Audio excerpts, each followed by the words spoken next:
আমি ভুল করেছি। ওই সময় ডিজিএফআই দেওয়া নিউজ আমার ছাপানো উচিত হয়নি। It was a bad editorial judgement. Daily Star সম্পাদক কি তবে মিথ্যে বলেছেন, নাকি এটা ওনার ভুল, নাকি চরম একটি সত্যকে উনি চরমভাবে অস্বীকার করেছেন? গত 21 ডিসেম্বর বিএনপির ভারপ্রাপ্ত চেয়ারম্যান তারেক রহমানের প্রত্যাবর্তন উপলক্ষে এক আলোচনা সভায় তিনি বলেন, বাংলাদেশে গত 53 বছরে কোনো মিডিয়া হাউজে আগুন জ্বালানো হয় নাই। প্রথমবারের মতো প্রথম আলো এবং ডেইলি স্টারে আগুন জ্বালালো। চলুন উনি কি বলেছেন সেটা ওনার মুখ থেকেই শুনে আসি একবার। আপনারা প্লিজ মনে রাখবেন যে বাংলাদেশের 53 বছর বয়সে কোনো মিডিয়ার অফিস আগুন জ্বালানো হয় নাই। সর্বপ্রথমবারের মতন প্রথম আলো ডেইলি স্টার অফিসে আগুন জ্বালানো কেন? আমরা কি অপরাধ করলাম? আমি এটা অনুরোধ করব সমস্ত মিডিয়াকে যে সত্যিকার অর্থে আপনারা এটা প্রশ্ন করবেন। আসলেই কি মাহফুজ আনাম সত্যি বলেছেন, নাকি ভয়ঙ্কর নিষ্ঠুর নির্মম এক ইতিহাসকে তিনি চাপা দিতে চেয়েছেন? আসুন সত্যটা জানি। 2013 সালের 12 ফেব্রুয়ারি বেলা 2টার দিকে দৈনিক নয়া দিগন্ত অফিসে আক্রমণ চালানো হয় এবং আগুন দেওয়া হয়। সেদিন মতিঝিলে চলে আওয়ামী লীগ এবং পুলিশের মহাতাণ্ডব। নেতৃত্বে ছিলেন তখনকার মতিঝিল জোনের এডিসি মেহেদী হাসান। নয়া দিগন্তের তখনকার সহকর্মীরা জানিয়েছেন, নয়া দিগন্ত অফিসে রেড দিয়ে ব্যাপক ভাঙচুর চালানো হয়। ভাঙচুর শেষে অফিস, ছাপাখানা এবং গাড়িতে আগুন ধরিয়ে দেওয়া হয়।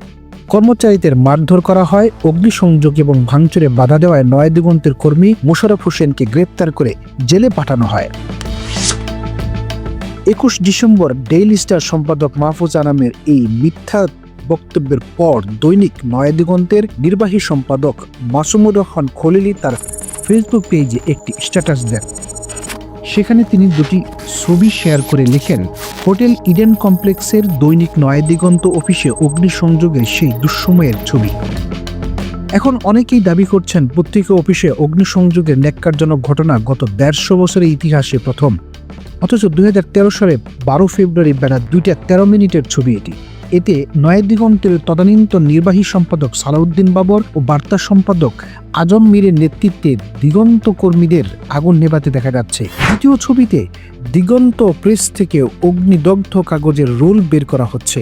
কোনো গণমাধ্যম অফিসেই হামলা বা অগ্নিসংযোগ দেশ, গণতন্ত্র ও জাতীয় নিরাপত্তার জন্য কাম্য হতে পারে না। মুহূর্তে ভাইরাল হয়ে যায় তার এই পোস্ট।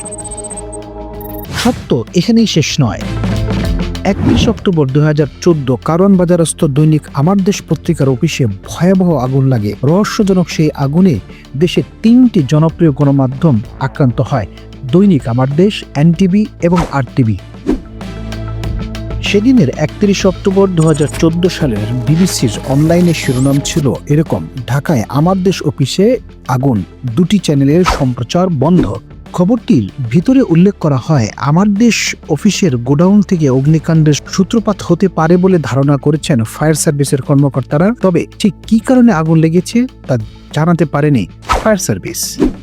তখনকার ফ্যাসিবাদী সরকার দৈনিক আমার দেশকে সরকার বিরোধী পত্রিকা মনে করত।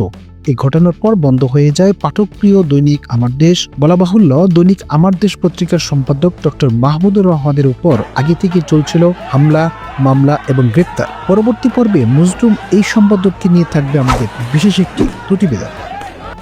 এবারে আরও একটি মজলুম পত্রিকার কথা শুনব, সেটি হচ্ছে দৈনিক সংগ্রাম। 13 ডিসেম্বর 2019, সেদিন ছিল শুক্রবার। বেলা 5টার দিকে প্রথমে পত্রিকাটি কার্যালয়ের সামনে অবস্থান নিয়ে বিক্ষোভ শুরু করে মুক্তিযুদ্ধ মঞ্চের সদস্যরা। পরে বিক্ষুব্ধ কয়েকজন কার্যালয়ে ঢুকে হামলা ও ভাঙচুর চালায়। পত্রিকাটির অপরাধ ছিল 12 ডিসেম্বর 2019 দৈনিক সংগ্রাম পত্রিকায় একটি সংবাদ প্রকাশিত হয়। সেখানে তারা চেপেছিল শহীদ কাদের মোল্লার 6ষ্ঠ শাহাদত বার্ষিকী আজ। কথিত মানবতা বিরোধী অপরাধে ফাঁসি দেওয়া কাদের মোল্লাকে শহীদ বলায় চলে পত্রিকা অফিসে হামলা এবং ভাঙচুর। তার আগে 13 ডিসেম্বর 2019 বিকাল 5টার দিকে তালা ভেঙে ভিতরে ঢুকে ভাঙচুর করে মুক্তিযুদ্ধ মঞ্চের নেতারা এবং দৈনিক সংগ্রাম পত্রিকার সম্পাদককে ক্ষমা চাইতে 24 ঘন্টার আলটিমেটাম দেওয়া হয়।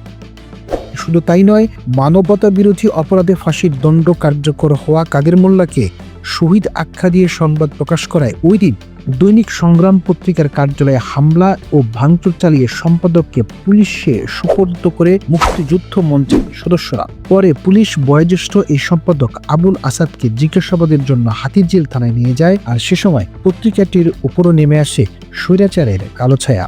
শুধু তাই, ভুল সংবাদ প্রচারের জন্য আপনি মাহফুজ আনাম প্রকাশ্যে টেলিভিশন চ্যানেলে ক্ষমা চেয়েছেন। চলুন সেই ভিডিওটি আমরা একবার দেখে আসি। তো আমি সবার আগে মাহফুজ আনামের কাছ থেকে এক্স্যাক্টলি, এবং তুমি যদি আমাকে জিজ্ঞেস করো, আমি মনে করি আমার একটু শেষ করি তাই আমি মনে করি যে আমার সাংবাদিকতার সময়ে ওই সময়ে ডিজিএফআই এর দেওয়া নিউজ আনসাবস্টেন্টিয়েটেড, আমি যেটা ইন্ডিপেন্ডেন্টলি প্রমাণ করতে পারি নাই, ওটা আমি লিখেছি, ইন্ডিপেন্ডেন্টলি ভেরিফাই করতে পারছি না। তুমি যদি আমাকে জিজ্ঞেস করো আমার সাংবাদিক জীবনে, এডিটরের জীবনে ওটা হচ্ছে একটা বিরাট ভুল।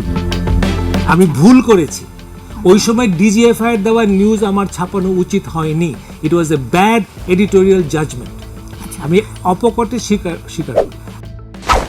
শুধু ডেইলি স্টারই নয়, বিতর্কিত কার্টুন ছাপার জন্য প্রথম আলোকে প্রকাশ্যে ক্ষমা চাইতে হয়েছে একসময়, সেটিও আমরা ভুলে যাইনি। ডেইলি স্টার সম্পাদক হয়তো আরো ভুলে গিয়েছেন শুধু কেন, কি কারণে এবং কিভাবে দিগন্ত টেলিভিশন, ইসলামিক টেলিভিশন বন্ধ করা হয়েছে, কিভাবে হামলা মামলার শিকার হয়েছিলেন তারা। সম্পূর্ণ রাষ্ট্রীয় পৃষ্ঠপোষকতায় প্রকাশ্যে টেলিভিশন চ্যানেলগুলোর উপর কি কালো মেঘ নেমে এসেছিল তখন। আপনারা কিন্তু তখন চুপ ছিলেন। ডেইলি স্টার সম্পাদক বলেছেন সব মিডিয়াকে তাদের পাশে দাঁড়াতে। আমরা প্রশ্ন করতে চাই, আপনারা কি তখন দাঁড়িয়েছিলেন এই সব নির্যাতিত মিডিয়ার পাশে? প্রথম আলো, ডেইলি স্টার, আপনারা মনে করতেন আপনারাই সব, বাংলাদেশে আর কোনো মিডিয়ার পাঠক বা দর্শক নেই, রাজনীতি, অর্থনীতি সব আপনারা নিয়ন্ত্রণ করেন। আসলে আপনারা ভুল করেছিলেন। ইতিহাস ফিরে আসে বারবার, আর ইতিহাসের সেই নির্মমতার কাঠগড়ায় এবার আপনারা।